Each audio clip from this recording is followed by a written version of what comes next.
This is my first car, and we took it from sitting in a field to making 550 horsepower, which is wild for a 325 sedan. So over on the Drift HQ channel, we did a forged S54, and the car is kind of styled as a sleeper, runs on pump gas, still runs a stock ECU, but I'm a little nervous driving it because I can't see anything with the stock ECU on pump gas. I'm terrified that it's gonna hurt the engine. So there's one missing piece that is gonna let us make this thing run safer and also turn boost up to the max, which for this car could be upwards of 800 horsepower. And that is in this box right here. We have a plug and play adapter from Panic, so we can run a Link ECU on this thing. So we have full control, all the sensors, we can put it on flex fuel, know that it's safe, and turn the boost up. But you guys have probably seen us in enough videos by now putting a car in ethanol. There's a few things you need to do. And number one, we need to beef up the fuel system because this thing was intended for 500 horsepower on pump gas, and now we want to make 800 horsepower on ethanol. Now there's really only one option if you have an E46, and that's to do an external surge tank or a fuel cell. The problem is the stock fuel assembly can only support one pump, and there's actually zero aftermarket options for a dual pump setup in tank. Now E36, there's an option, and I know there's some options coming soon for the chassis, but we had to get a little bit creative because my trunk doesn't really have room for a surge tank. So we needed more important things in there. I was like, I don't want to take the subwoofer out for a surge tank. I would rather have the subwoofer and risk fuel starvation because, like, when am I going to corner this car? Hell yeah. I'm pretty good about not ripping on my cars when they're below a quarter tank, so I have that built into my ecosystem brain to where I can suffice if there's a little bit of fuel starvation possibility. Now, while we were away, Johan already started kind of getting his head wrapped around what to do here. So we dumped 2 pumps in the tank, bolted up to the basket.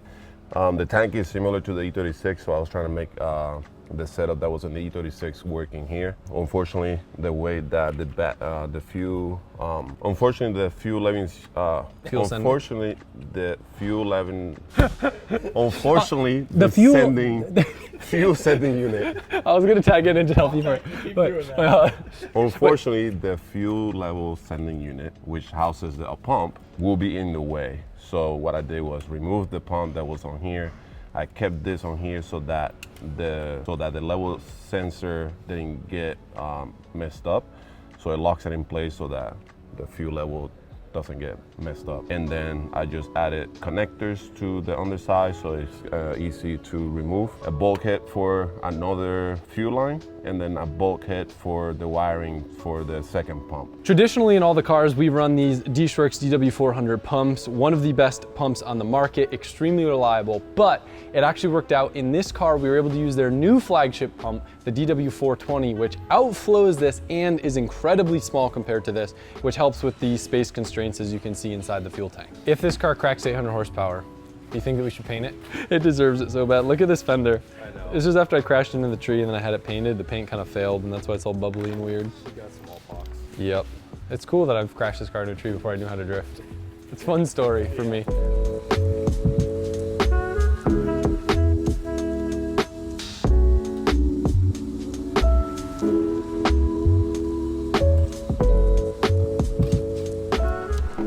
I was wondering what was that pop when I turned the ignition off in the car. Yeah, it does that. Yeah.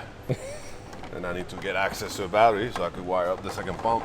And I opened the trunk, Big Johnny in here.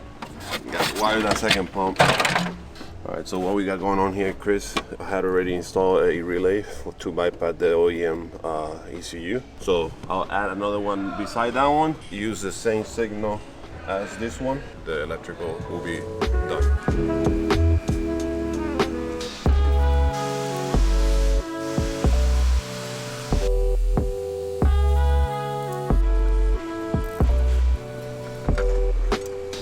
Red with black and black with red. Yep. You got lucky with this thing.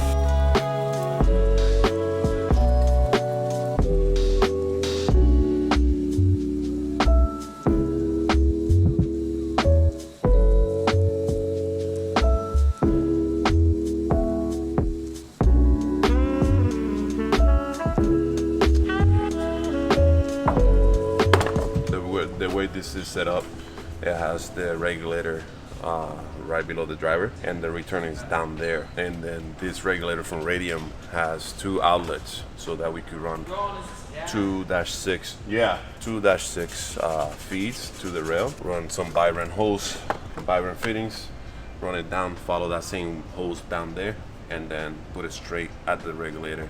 The homie over here he wants to make what? 1100? 800? 800. Oh, Yeah. 800. Yep. Another car to the 800 list, right? I guess, yeah.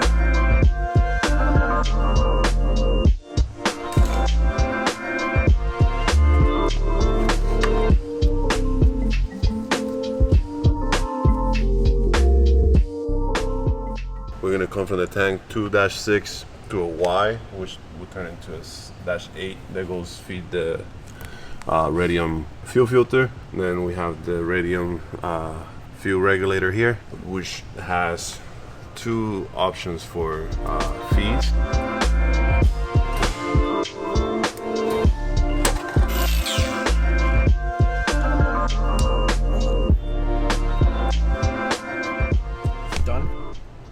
Yeah, done. I take it out again to clean it because I didn't have our hose cutters, so I had to use like angle grinder, which I tried to avoid, but that just meant that I had to take it off again to clean the hose. My heat waves prescription glasses getting You know what would be more what? if you didn't have them on. You're right.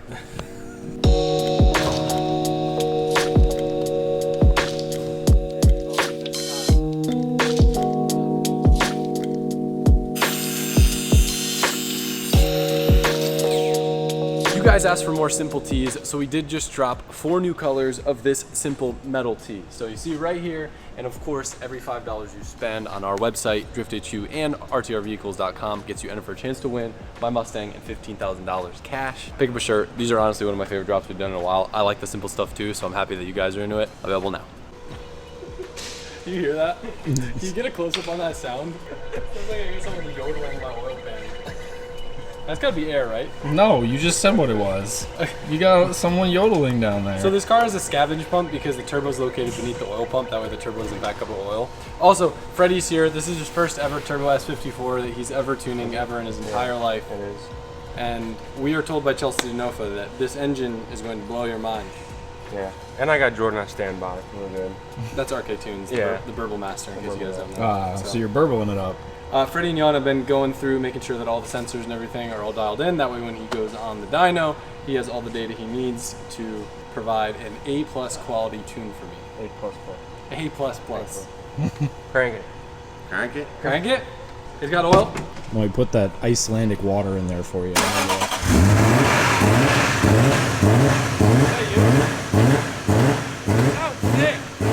The car sounds totally different than it did before. It's like a whole new car. You're so observant. Got a big cam. It's drive-by-wire, so what Freddie's doing is he's playing with the drive-by-the-wire. That way it can affect the drive-by-wire. That makes a lot of sense, actually, when you think about it. You know what sucks about pump gas cars? They stink.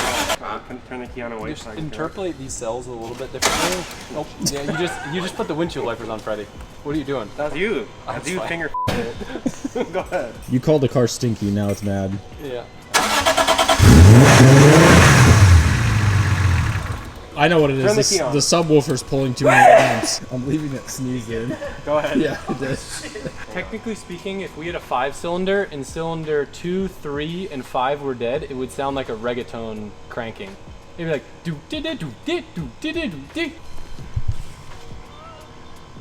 I was thinking about it because sometimes engines sound like that, but it doesn't work because it has 6 cylinders. If there's a 6, it would throw everything off beat. No, a little bit.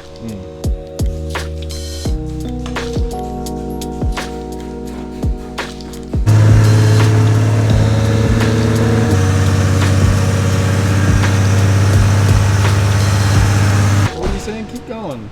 I was asking Mike some hypothetical questions. You were going on a roll there. I don't want to count my chickens before I have them. I'm joking, I already have them. Yeah, you have a lot of them. No, Mike was like, now that it makes 800 horsepower, do you think I should fix the rust? I would like. You know what I would say. I would like to paint the whole car eventually, but it would also lose some of its character. But I Yeah. also don't want it to rot apart. Like, what things will work differently now that it makes 800 horsepower? Will the mirror fall apart? It's held on with super glue. Will the headliner sag more? stay tuned. How much you pay for this? If you guys watched the last video, I asked for help to decide a color to paint this thing. I read all the comments. There's a few colors that I would be pretty stoked on and a few that I wouldn't be super stoked on for some long, hard to explain reasons. Anyway, the top 3 colors from you guys that I need your help deciding on is hot pink, which honestly is probably what I'm leaning towards the most. Speaking of hot pink, that's my girlfriend making noise right now. Traffic cone orange or doo-doo brown. I think I'm leaning towards pink the most, but I really want to have you guys involved with this. So those are the 3 top contenders. We'll do a poll on the YouTube video if I can figure out how to do that. If not, comment below. I want to hear your guys' thoughts. Also, let me know what you think of the video throughout. And make sure to hit the like button gently. Please do not smash it. There's been a lot of people smashing like buttons, and when you smash it too hard, it actually undoes itself and dislikes the video. So don't do that, just like it. Okay, thanks. Remember, kids, don't forget to check your boost leaks. That's the only thing that sucks about having a bottom mount turbo. It's just funny because you have to remove one of the charge pipes to put the boost leak test on, so you don't know if you make a boost leak test after you put it all back together. Things are very tight on turbo BMW. Do not advise unless you want maximum fun per dollar. You want maximum stress You per want dollar. Jay-Z, baby. DriftHQ.com, or for the budget-friendly SimHQ.com, and we can build you a virtual package of your dream build ready to rip. Trying to get up. It's Halloween around here today. What? You're like everyone's dad here.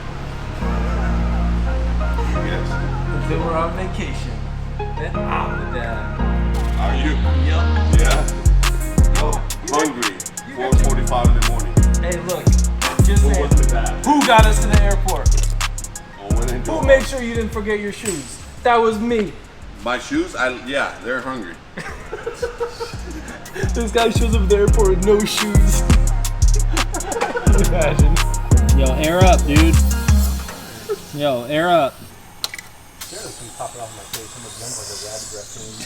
Don't you start. You're licking Mike. Oh, I couldn't tell if that was real or not. You're good at blowing. Oh, she's popping. It's holding 15 in the system right now. No leaks? Not over here. Yeah, I don't hear over here. I don't hear anything. Cool.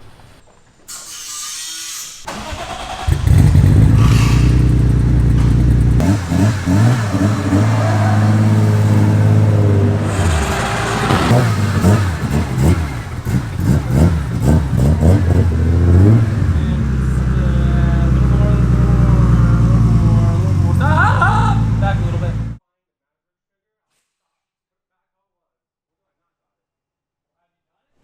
So as a refresher, this is where we left off. The car made a pretty healthy 550 horsepower, pretty flat-line torque, so it made really good traction. It made closer to 600, but we didn't know if it was a stock ECU thing sensing ghost knock or what was going on, so we left it at 550 because that was actually what's safe for this built S54 that's lowered compression. So standard, this engine's 11.5 to 1 compression. It's lowered down to 9.5 to 1 because this was an HPF engine that was designed to make pretty big power on pump fuel. But now that we're putting on ethanol, we'll be able to turn it way up. We could probably get away with stock compression, but lowered compression just means we'll need a little bit more boost to make the same power.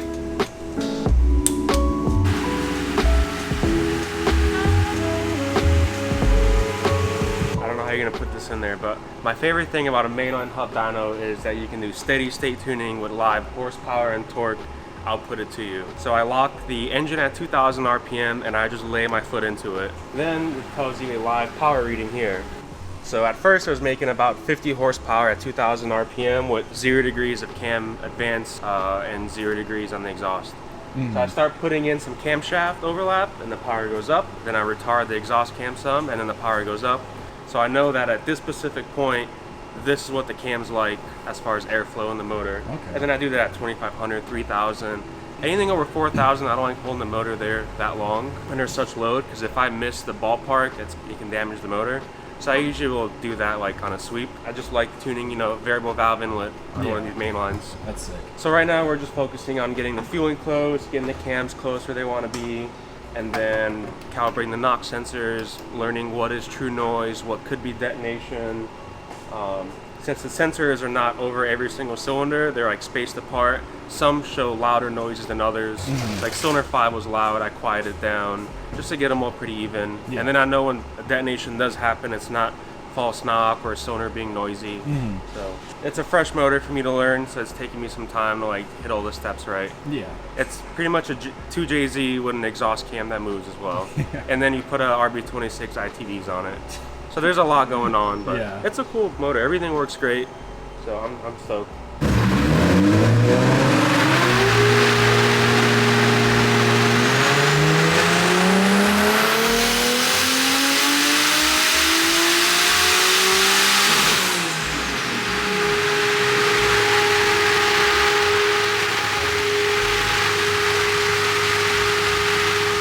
We stopped on pump gas last night because we were running into some boost issues, which I'm about to show you guys. But I do want to let you know I took your advice, and a lot of you said don't get a new blender, just put more liquid in. It definitely helped, but it's more like a liquid smoothie. I put 2 shots of espresso in with this like blueberry cocoa mix, and it's fire. I'm gassed up to start the morning. Gonna go pull the intercooler pipe, that's the problem, and then see if I can get it rigged up. That way when Johan's in, he can lay some welds, we can roll a bead, and then it'll stop popping off. Pretty simple. We're gonna roll a proper beater on this pipe, but also you can see this is a pretty big gap, so the clamp is just barely grabbing on these bevels. So I'm gonna have Johan extend this a little bit. We'll roll a different bead, and then we should be good to go.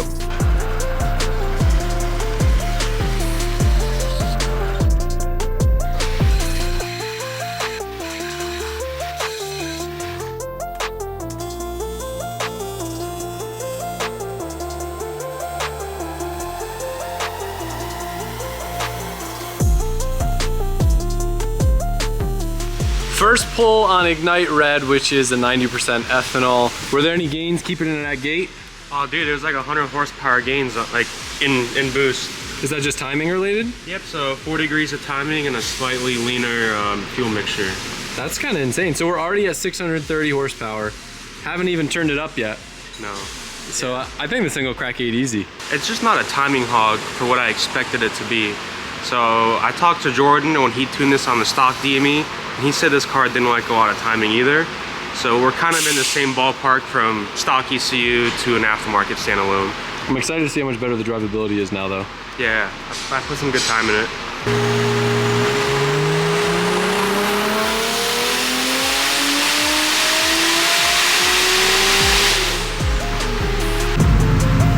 Oh, she likes the boost.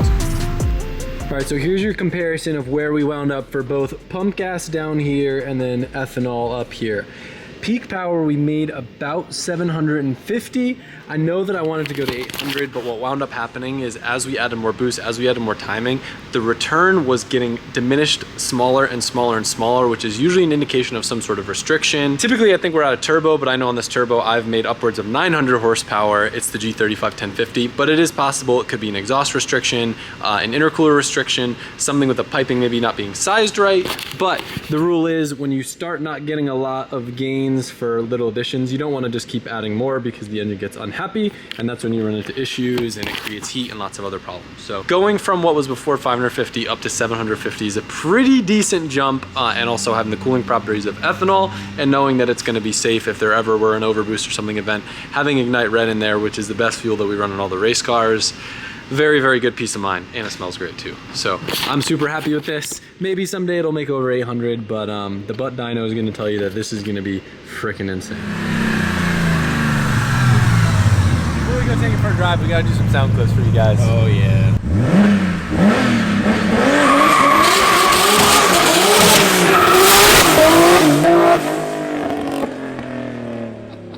That thing's nutty now. That turbo flutter's good. This thing echoing off the trees sounds insane. It's so sick. That was really fun. Yeah. It's crazy how well this thing hooks. It actually scoots and shoots. It's crazy. What I want to do more than anything else, and I'm going to need your guys' support if you want to see this happen, I want to go back to my best friend's childhood house, which his parents still own, and I think they'd be okay with me doing this. And I want to do a fat burnout, because I did the weakest one-wheel peel automatic 150 horsepower burnout of my life there, that I would almost be willing to ship this car up there just to redo that clip. We'll roll the clip here so you guys can see what we're talking about.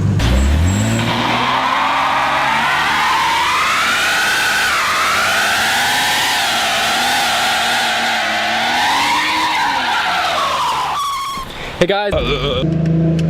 Yeah, buckle up, boy. She got some speed.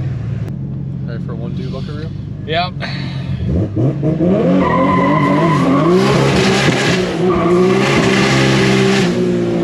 It's down, right?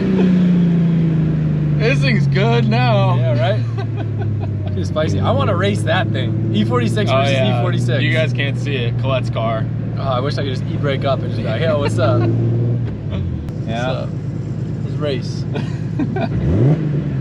Good rig. Yeah, good rig. Yeah. For once, I'm not worried about having AC in a car. It's so nice out. Yeah. It's Last- like low, like 50s today. That's insane. Tonight. Last time I drove this car, it made like 500 horsepower, so this is gonna feel.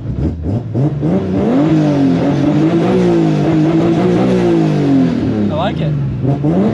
That's really good for a drive-by-wire car. If you guys have never smelled Ignite in person, I feel bad for you. So if the I might want to have you do a different pedal map. Already If the feeling gas pedal is too touchy. too we touchy. Can, okay. Recalibrate, please. I can feel you playing with it while I'm driving. Yeah. Don't see that again, please. Sorry. I like it because it's a sleeper, but like a turbo E46 M3 is so freaking cool. It is, but that car is really good as is. Yeah, that's true. Because then it would overpower it. Yeah. So Like that. smooth. 2, 3 coming up.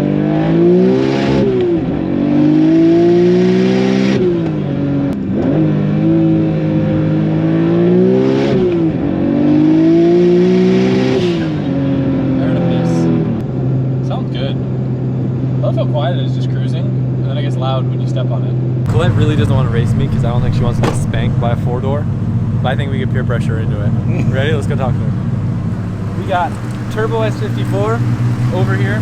We've got Turbo 2JZ, nitrous, anti-lag, weight reduction, formula drift. You think you really need nitrous for your race? You really think you need that? We're not concerned about you right now. Oh, We're not concerned about you. do you want the inside or the outside lanes? You can drift, I can't. I'm gonna make sure my car is good, and then we can. I'm ready, figure that out. just so I you know know. you are. Also, just so you know, I barely have any brakes. So you brake when you feel comfortable, and that's when the race is over. So I was just. I'll be on the inside then because I won't go into a shed. Okay, yeah, that's fine. Yeah. I'm cool with it.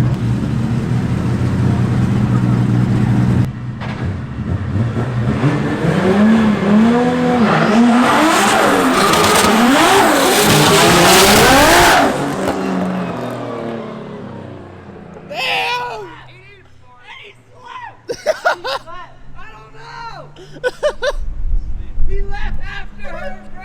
And you treated that! You treated that!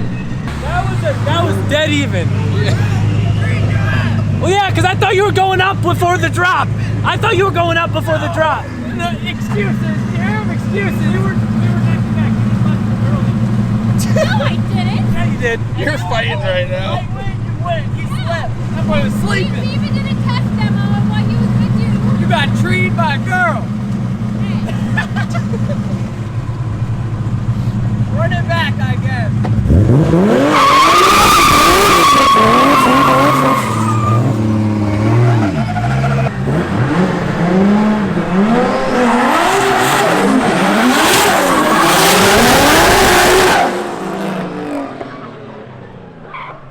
He was ready to put his in the shed. That was sick. Good job, Colette. One more! Another one! Again!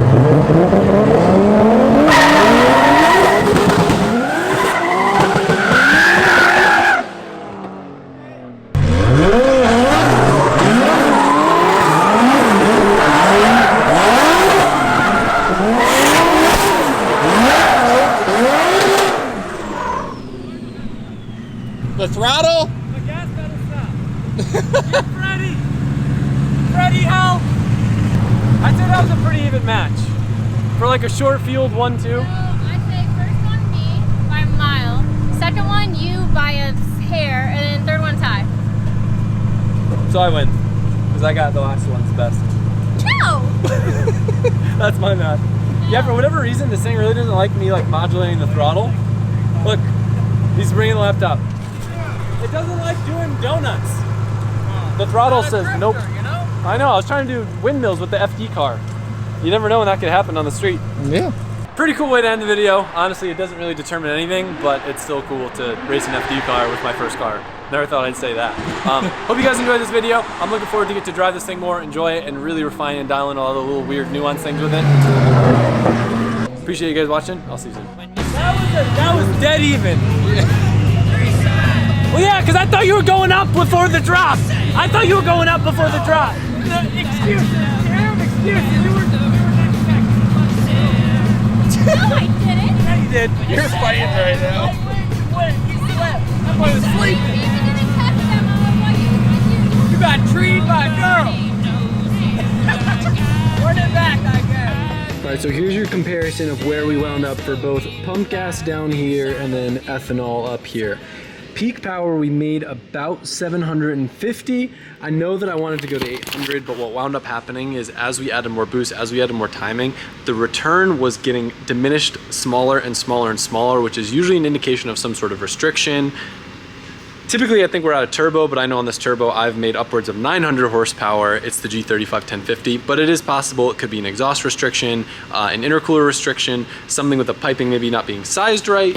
But the rule is when you start not getting a lot of gains for little additions, you don't want to just keep adding more because the engine gets unhappy, and that's when you run into issues and it creates heat and lots of other problems. So going from what was before 550 up to 750 is a pretty decent jump, and also having the cooling properties of ethanol, and knowing that it's going to be safe if there ever were an overboost or something event. Having Ignite Red in there, which is the best fuel that we run in all the race cars, very, very good peace of mind, and it smells great too. So I'm super happy with this. Maybe someday it'll make over 800, but the butt dyno is going to tell you that this is going to be freaking insane.